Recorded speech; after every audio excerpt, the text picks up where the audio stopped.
Chosen one. Once upon a time, flattery was a glittering costume, a handful of shiny phrases tossed into the air to catch the light for a moment and fall as quickly as they rose. You have become its opposite. Around you, praise is no longer confetti. It is architecture. It builds a room where a woman's spirit can take off her shoes and stay a while. The women who meet you cannot explain it in simple terms. They only know that when you arrive, the atmosphere remembers its original purpose. Breath evens out, shoulders lower, decisions stop auditioning for approval and start aligning with truth. Flattery used to be a performance that borrowed tomorrow to decorate today. In your keeping, it becomes a promise that keeps tomorrow usable. You have not reached this by memorizing lines. You arrived here by making a vow to be coherent. Your eyes do not contradict your hands. Your timing does not betray your tone. The silence between your sentences does not threaten to turn into a courtroom. What you admire, you can also sustain, and that is why your attention feels like blessing instead of bait. When you say, "I see you," the words land with the weight of history, because your presence has already said it in 100 small ways. Arriving when you said you would, leaving before fatigue teaches your voice to turn sharp, holding your gaze where dignity lives rather than where appetite shoplifts. In a world that often praises with hunger, you praise with stewardship. Feminine single women read the difference at the speed of instinct. Your presence flatters without choosing a stage. It does not drag a spotlight into the room and aim it like a weapon. It sets the lamp to a human height so faces are honored instead of displayed. You ask questions that turn keys rather than questions that pick locks. You notice the unglamorous strength, a boundary kept kindly, a schedule reorganized for health, an idea refined quietly until it works. Because you dignify the invisible, beauty stops needing to shout to be believed. Flattery, once shallow, becomes the riverbed where meaning can keep running even when the surface looks still. Women feel most admired around you, not when you speak, but when you do not force speech to carry what presence can handle. You are generous with that rare commodity, unhurried attention. It does not hover to manage, nor wander to punish, nor harden to protect a performance. It simply stays. From the staying, a different kind of mirror appears, one that reflects without distorting. In that mirror, she does not see a pose designed to fit someone else's appetite. She sees the person she becomes when fear is not negotiating every breath. Your way of looking returns her to her own eyes. She adjusts the angle of her life by a degree, then another, because what is true looks trustworthy again. You have dethroned the kind of compliment that spends the body to buy a moment. Your approval bears no interest rate. It does not require repayment in confession, in concession, or in choreography. You notice, you name, you release, and in that sequence she realizes she was never being auditioned. The relief is not seductive, it is stabilizing. Relief clears a path for joy to travel without explaining itself at every checkpoint. Relief makes a woman taller in her own voice. Relief changes the room more than flattery ever did. Because relief is the evidence that love is not expensive here. The chosen ones are recognized by what remains after they depart. When you leave, the hour doesn't collapse, it continues to function. The compliments you offered do not curdle into self-doubt once your back turns. They keep feeding. Because they were never a lure. They were a naming of what was already real. She moves through the rest of her day, spending less on vigilance and more on wonder. She re-enters rooms she once avoided and finds them livable. That is the quiet miracle of your presence. It flatters in a way that improves her solitude. Flattery that survives your absence is the only kind worth giving. You have also learned the sacred refusal that keeps praise clean. You will not use your words to purchase obedience. You will not decorate harm so it looks holy. You will not mistake spectacle for sincerity. Because your no is honest, your yes is safe. Because your boundaries are legible, your admiration never arrives with hidden fees. In that clarity, her nervous system stops scanning for the invoice and begins taking in nourishment. This too is flattery, not the sentence but the system that makes the sentence believable. So you keep doing the small, unfashionable things that build this new definition. You eat before you opine so hunger does not impersonate principle. You sleep before your tenderness frays. You tell the small truth now so a larger untruth never needs to be invented. You let your desire report to your vow, and your vow live where your feet can reach it. The long arithmetic of those choices is what the room calls beauty when you arrive. It is what the heart calls home. And it is why, chosen one, your presence has replaced the performance that used to pass for praise. Chosen one, silence has reputations it does not deserve. In some rooms, it is weaponized as control. In others, it is mistaken for disinterest. You have taught silence to tell the truth. In your company, it is not emptiness. It is a field where meaning grows without being trampled by hurry. Before your mouth opens, your quiet has already taken the measure of the moment.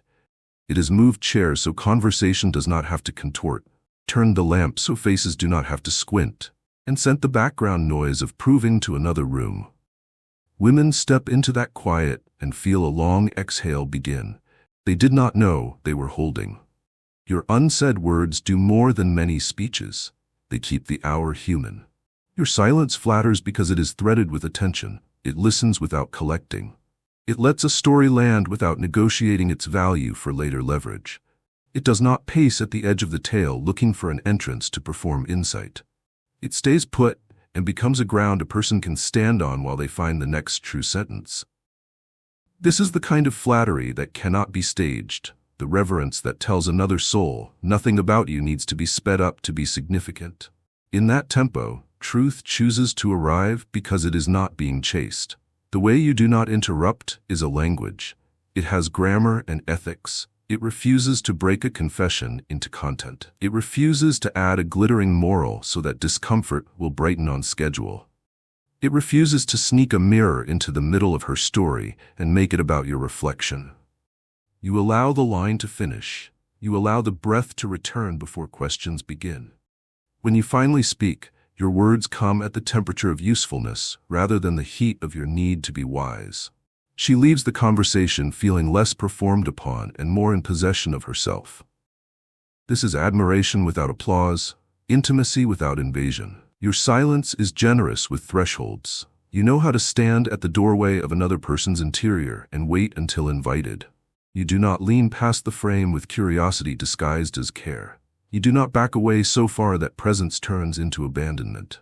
You hold the exact distance that tells the truth. I am here, and your sovereignty is safe.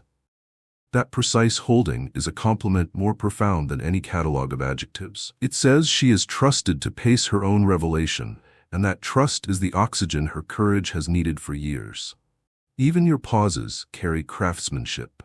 In conflict, you do not let accusation set the tempo. You let breath take one more step than anger would prefer.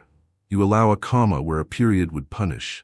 You offer a period where a question mark would endlessly interrogate. In joy, you do not rush the celebration past the point where gratitude has time to register. You let the smile be what it is without upgrading it into a performance. You protect delight from exhaustion the way one protects a flame from wind. Not by smothering it, but by cupping your hands so it can keep offering its light. That too is flattery, the safeguarding of what is beautiful so it does not have to burn itself out to be believed. Silence in your keeping is not a void. It is a vow. It promises that what is shared will not be turned into gossip, that what is fragile will not be paraded for goodwill, that what is holy will not be rushed to market. Women sense this before they can explain it. They feel their bodies stop bracing for the moment when a confession becomes a currency. They feel the courtroom in their chest recess, the jury go home, the judge rest his gavel. A new court convenes, one of breath and pacing and the small kindnesses that keep a day livable. They rise from that bench taller because you did not mistake their vulnerability for a ladder. There is also a way your quiet says yes. It says yes by staying present after the story is told, by remembering without being asked, by letting your future actions testify to what your ears received. A glass of water appears at the right time. A message arrives at a humane hour. An exit is made before fatigue turns sweetness brittle. None of these require a caption. All of them confirm the sincerity that your silence promised. And because the proof is embodied rather than advertised, it does not evaporate when you leave the room. She continues to feel the shape of your yes in the way her day functions better than it used to. The chosen ones have learned that the most persuasive sentences are the ones a life writes. You have chosen to let your quiet become that script. It is composed of unglamorous lines, eating before opinion so hunger does not ventriloquize truth, resting before virtue frays into sharpness, placing your desire where your vow can see it. These lines are not quotable, yet they are the only ones the body trusts. Your silence carries them like a watermark. Even when you speak, they can be read through your words, and because of that, your praise never feels like paint on a fragile wall. It feels like the wall itself. So continue to say nothing in the ways that tell us everything. Keep the lamp at a kindness that reveals rather than interrogates. Keep the chair angled toward conversation instead of exits. Keep pauses long enough for meaning to arrive on its own legs. Keep leaving the hour in a condition tomorrow can use. In a culture where noise is often mistaken for value, your quiet has become the rarest compliment. A steadiness that lets another person hear the sound of their own soul and believe it. Chosen one, flattery without freedom is only a prettier leash. You have become the definition of praise that does not tighten around the wrist when the lights go down. Your words do not arrive to purchase access, to negotiate permission, to smuggle an invoice into the moment. They come like clean water, useful the instant they touch the tongue, asking nothing but honesty in return. Women recognize this before language catches up. Their breath changes temperature. Their shoulders forget the old order to stay a little raised. Their eyes stop scanning for the hook that so often drags behind a compliment. You have taught them to expect blessing that doesn't bill. You arrived here by apprenticing your desire to your dignity. You gave your attention an ethic and kept it, especially when keeping it was quiet and uncelebrated. You trained your praise to travel with measurements instead of manipulation, to name what is true and let the truth stand on its own 2 feet. When you admire a woman's grace, you do not try to own the dance. You simply honor the choreography of her becoming. When you note her courage, you do not conscript it into your myth. You let it keep its native ground. Your vocabulary rests its weight on verbs like honors, witnesses, dignifies, releases. These are the words that leave the hinges of a life unbitten. Your compliments carry relief because they are not designed to escalate a scene. They do not speed the pace beyond comprehension or turn stillness into proof of apathy. They are not bait for hurried intimacy. They bless the hour to be itself. In your keeping, tenderness is a renewable resource, not a stunt. You will name the thoughtfulness that arranged the small details no one else saw, the glass of water placed without ceremony, the boundary kept at body temperature, the laugh that returned to the middle of the chest after a long exile in the throat. You will notice the way she revised an old story with new mercy. You will praise the way she made room for nuance when certainty was cheaper. And when you are done, the room does not feel indebted. It feels workable. The absence of chains is not the absence of standards. Your discernment is the reason your praise has gravity.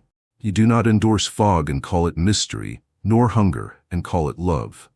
You do not decorate cruelty with cleverness, nor impatience with charm.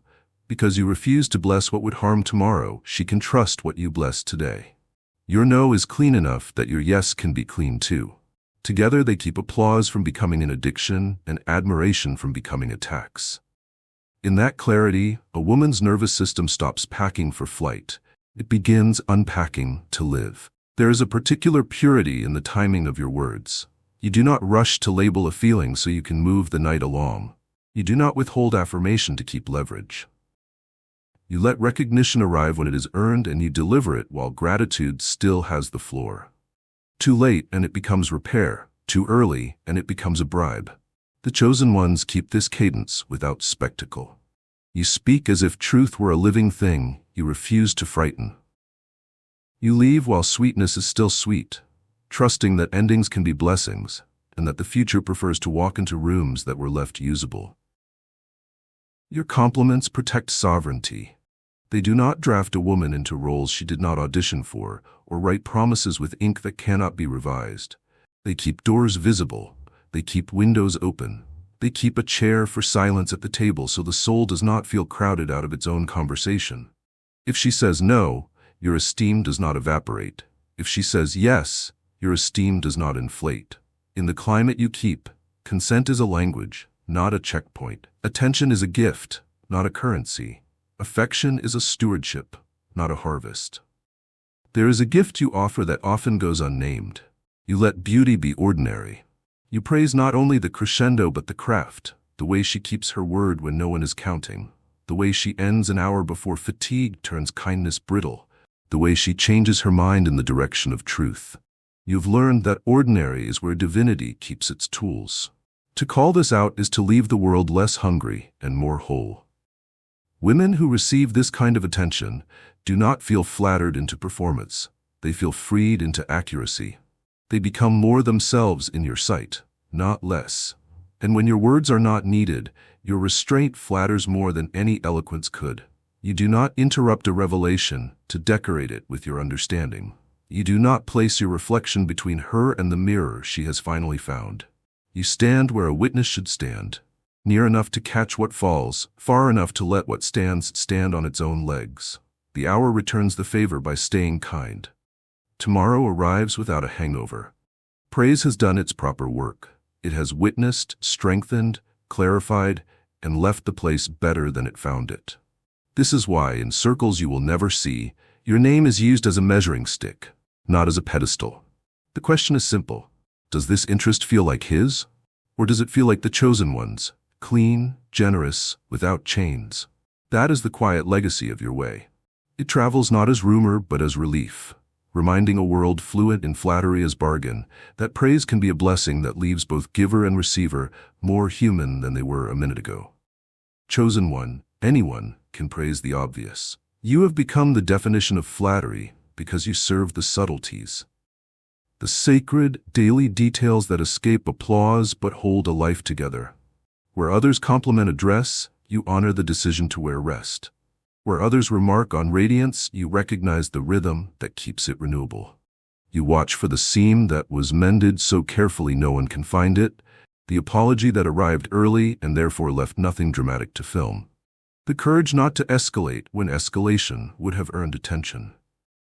Your eye is a sanctuary. Anything that enters it becomes more itself.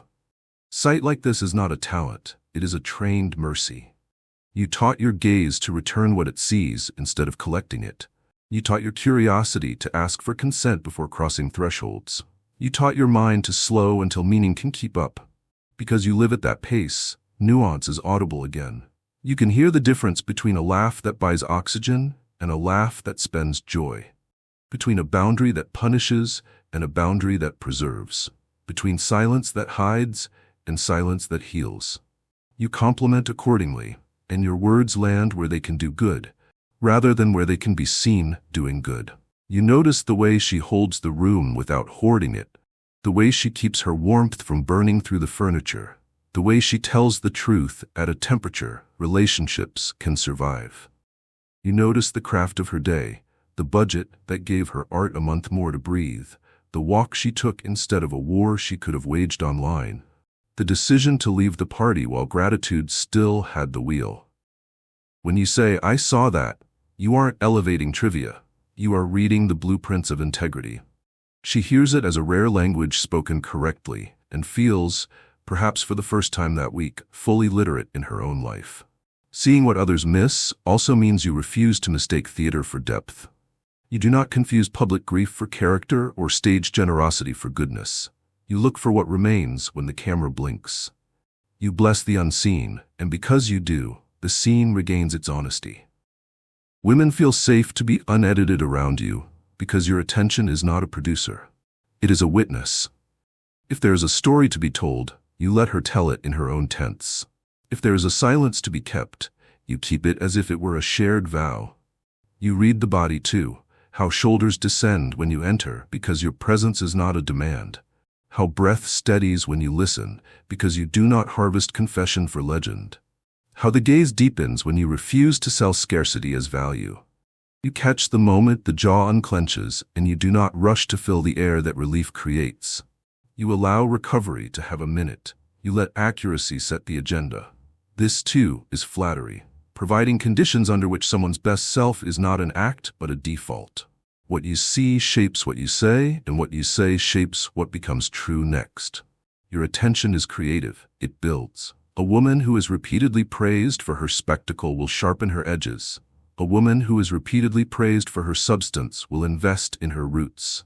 Because you keep naming the rooted things, the patience, the stewardship, the quiet returns, she doubles down on what keeps her free. Your gaze becomes a garden.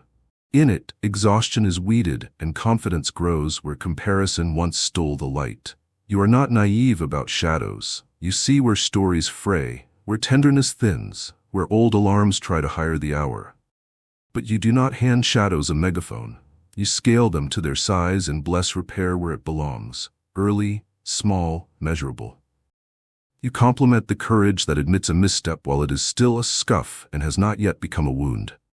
You applaud the humility that chooses the undramatic fix over the cathartic apology tour. You normalize the work of mending until it is not heroic. It is simply how houses are kept. Your sight reaches into the future and back to the past at once. You honor the ancestors that taught her instinct to survive and the descendants, literal or metaphorical, who will spend the currency of today's choices. When you tell her, "I see the architecture of your yes," you are not speaking metaphorically. You are naming beams and braces she set with intention. You help her trust her own vision because you provide a second set of eyes that do not compete or correct for sport. You stand beside the blueprint and ask, what needs more light? What needs more time? What needs less noise? Questions like these are flattery in its most adult form. They do not try to impress, they try to understand. There is a final refinement in the way you see. You recognize when your sight is not the sight needed, and you defer. You make room for the perspectives that include angles you cannot hold. You do not turn a woman's lived experience into a debate club where your eloquence must win. You treat reality like a commons to be tended, not a trophy to be argued into your cabinet. That deference is not abdication. It is fidelity to truth over ego. The body reads it as safety. Safety invites brilliance. Brilliance makes worlds. Because you see what others miss, your flattery never feels like decoration. It feels like diagnosis that heals. It is not sugar, it is sustenance. It is not a spotlight, it is a window open to let air in.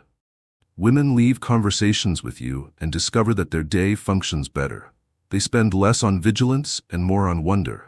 They are kinder in the mirror and clearer at the meeting. They choose rest before sharpness, revision before regret, gratitude before grandeur. None of this is magic. It is the long arithmetic of being truly seen. Keep that sight, chosen one. Keep noticing the mercies that do not trend. Keep calling out the crafts that keep a life humane. Keep reading the room for what it needs rather than what would make you memorable. Keep leaving your praise where it can work after you are gone. In a culture that lives on spectacle, your attention is becoming the gold standard of flattery, the faithful seeing that returns a person to herself and a moment to its right size. Chosen one, before a single syllable leaves your mouth, the room has already read you. The body is an old librarian that catalogs truth more quickly than any mind can file a thought. It notices the angle of your shoulders, the way your breath meets your ribs, the patience in your hands, the pace of your steps, the integrity of your gaze when no one is demanding focus. This is why feminine single women feel the compliment of your presence before they hear the compliment of your words. Energy in your keeping is literacy. It tells the truth without staging a speech. You do not demand attention. You calibrate it. You do not enter like weather that must be survived. You arrive like climate that can be lived in. Doors remain visible. Exits remain kind. The lamp is set to a human height. These small decisions add up to a message no slogan can imitate. There will be no cost for existing here. The nervous system, trained by spectacle to stay ready, begins to unlearn its urgency. Her pulse stops counting threats and returns to counting possibilities. Your energy is the first reassurance and the last word. It says, "I am governed," which means you are safe to govern yourself. There is an honesty in the way you occupy space. You stand with your weight distributed as if the ground were a partner, not a stage. Your gestures are exact, but never theatrical. Sufficient without being self-conscious. You do not spray charisma like perfume to hide impatience. You let patience do the work that perfume never could. You approach conversation the way a careful gardener approaches a gate, never barging, never lingering in a pose of reluctance, simply opening what opens and respecting what stays closed. This is nonverbal flattery of the highest order, because it honors sovereignty without reducing intimacy. Around you, the feminine does not have to armor softness or perform strength. She can choose both at her own pace. When you sit, you do not steal the table, you set it. You angle your body toward faces instead of exits, toward meaning instead of mirrors. You allow silence to share the room without making it a test. You let breath keep the measure rather than hunger keep the beat. Your attention does not hover like a drone nor disappear like a ghost. It lands as a witness and stays long enough for nuance to arrive. That steadiness relieves her of the old labor of managing a man's mood.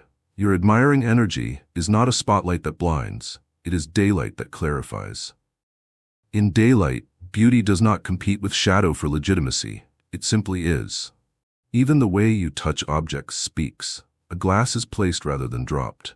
A chair is moved as if someone else will need to sit in it next. A door closes with a hinge that remembers tomorrow. These modest gestures are not props. They are promises kept in miniature, each one testifying that your power has a home. The body reads this as reliability. Reliability, once felt, is the rarest flattery, because it tells a person their dignity is not a special occasion in your world. It is the default setting. She is not an event to you. She is a human being whose aliveness will be protected by your pace. Your energy carries a refusal that enhances trust. You refuse to recruit urgency to appear passionate. You refuse to harvest vulnerability to appear deep. You refuse to make ambiguity fashionable when clarity would be kinder. Because you decline these shortcuts, your presence never feels like a riddle a woman must solve to stay close. She is released from the industry of interpretation. What she senses is what is. Your warmth does not hide a hook. Your quiet does not hide a verdict. Your interest does not hide a script. To a nervous system exhausted by choreography, this is nourishment. The flattery here is not a crown placed on her head. It is a roof kept sound above her life. There is gravity in your attention that does not make things heavy. You give weight to what deserves it, her effort to revise an old pattern, the way she told a small truth early, the dignity with which she changed direction when the map was wrong. You let these things matter without turning them into theater. The absence of theater is itself an atmosphere. Laughter drops from the forehead into the chest. Tears, when they come, are not conscripted into evidence. Quiet can remain quiet without being interrogated. Your energy does not ask feeling to earn its keep. It allows feeling to keep its humanity. You are not a magician. You are a craftsman of conditions. You learn to eat before opinion so hunger would not impersonate principle. You learn to sleep before tenderness frayed into sharpness. You learn to keep desire where your vow could see it, and to keep your vow where your feet could reach it. These disciplines do not glitter, but they glow. Their glow travels ahead of you and tells the room, without trumpet or banner, that what arrives can be trusted. The feminine reads it and decides, sometimes in a single breath, that she is done auditioning.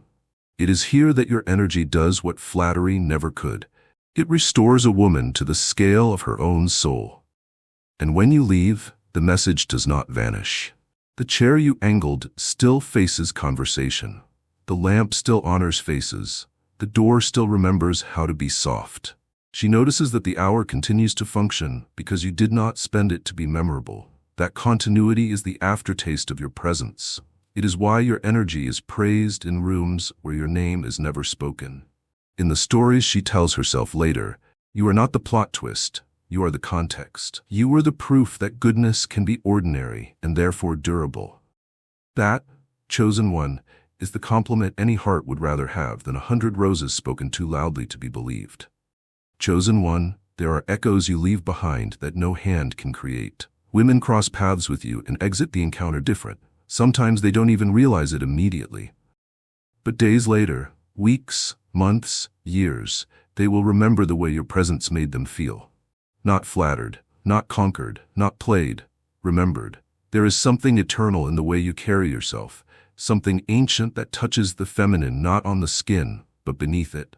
Your walk, your stillness, your depth, these things don't just thrill her, They reconfigure her. And you never had to touch her body to make her feel touched to her core. You see, chosen one, your energy is not just strong, it's structured, it has form, boundaries, direction. It does not spill aimlessly, does not beg for witness, does not collapse in the face of feminine power. It holds, it shelters, it leads. And when a woman encounters that kind of energy, it creates a memory that lives in her body far longer than any fleeting interaction ever could. She walks away more herself after standing in your presence, because your alignment didn't consume her, it invited her to align too. There are men who thrill with their touch. There are men who impress with their words. But you, chosen one, you move worlds with your presence. And the feminine, in all her intuitive wisdom, responds to that kind of power with reverence. She may not know your name, she may not speak to you again, but her feminine body will not forget you. Because you didn't approach her as a hunter, you stood before her as a mirror. And in that reflection she saw the possibility of being met, not in fantasy, but in truth.